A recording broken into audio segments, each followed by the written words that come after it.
It's another Q&A edition of Optimal Health Daily, episode 1141, and I'm Dr. Neil Malik. Welcome back to another Friday show where you ask the questions and I answer them. And now we're taking email questions. So if you prefer to have me read your question instead of leaving us a voicemail, you can send it to us via email to health@oldpodcast.com. Otherwise, you can still send a voicemail in through oldpodcast.com/ask. And in fact, today's question, as you'll soon hear, came via voicemail. I'm sure you're excited to hear today's question, so let's finally get to it and start optimizing your life. Hello, Dr. Neil. I'm an aerobically fit, mid-50s woman who would like to begin adding strength training to my fitness routine. I am working with a personal trainer once a week on lifting weights, and I want to add a second hour of strength training each week to my routine. I'm wondering if some of the more vigorous yoga classes like flow or power yoga that use a lot of strength training moves would be sufficient to be a strength training hour for upping my fitness. Thank you. Thank you for your question, Sherry. I'm so happy to hear that you're maintaining your aerobic fitness and appreciate that you're hoping to improve your muscular strength and endurance. We know from lots and lots of studies that strength training is super important for maintaining the health of not only our bones and muscles, but even our brains. Now, once we reach our 30s, our muscles start to shrink, so it becomes even more important to support their growth whenever we can. And once ladies reach menopause, bone breakdown specifically starts to speed up. The same level of bone breakdown doesn't seem to happen in men, though. But both men and women can expect to experience some issues with balance as we age. Also, our brains lose some of their sharpness. But incorporating regular strength training may help keep our brains healthier and sharper. This is because new connections between the brain's nerve cells are made when we force the body to move, especially when we perform movements that force us to contort and twist the body, moves that are especially common when we practice yoga. As you mentioned, Sherry, there are different forms of yoga. Many of us are familiar with the form of relaxation or stretching forms of yoga. But then, as you mentioned, Sherry, there's also power yoga. There are, of course, lots and lots of other yoga variations, but I won't get into those here.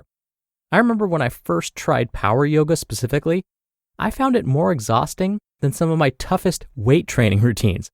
It started off nice and relaxing, but then gradually, the poses became more complex, and we had to hold the poses for longer, and then shift to other poses and then hold those. By the end, I was drenched in sweat. So what's power yoga?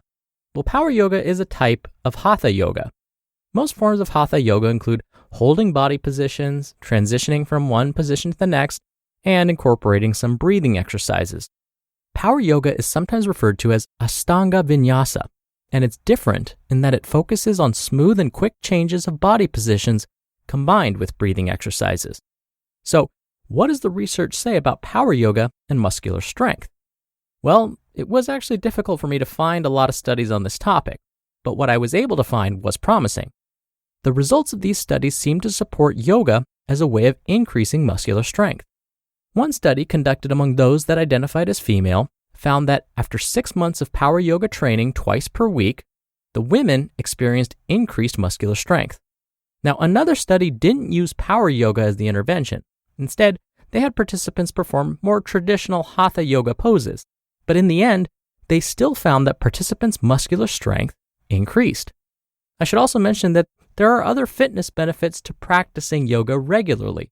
These include muscle and joint flexibility, and possibly helping us lose some body fat. Now, does this mean we should rely on power yoga for all of our strength needs? Well, I wouldn't say that. In fact, the American College of Sports Medicine also recommends that we spend at least 2 days each week performing resistance training, in addition to performing yoga-type exercises. Resistance training involves incorporating a more structured weight-bearing routine.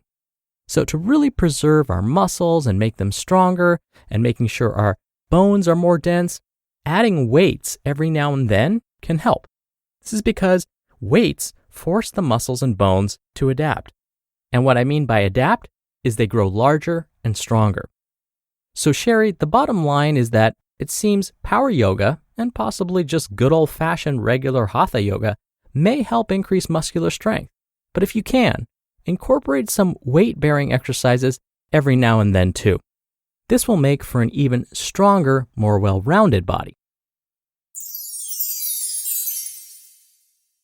And thank you so much again for the question, Sherry. You'll be entered into a very small raffle every month to win a book. And if you want to be in the raffle, send me a question. You can email one to health@oldpodcast.com, or you can send in an audio question through oldpodcast.com/ask. Or you can even call in your question. The number is 61 I love OHD. All right, that'll do it for another Q&A. Thank you so much for listening every day. Thank you for listening all the way through. Thank you for sharing this show with someone. I hope you have a wonderful start to your weekend, and I'll see you back here tomorrow where your optimal life awaits.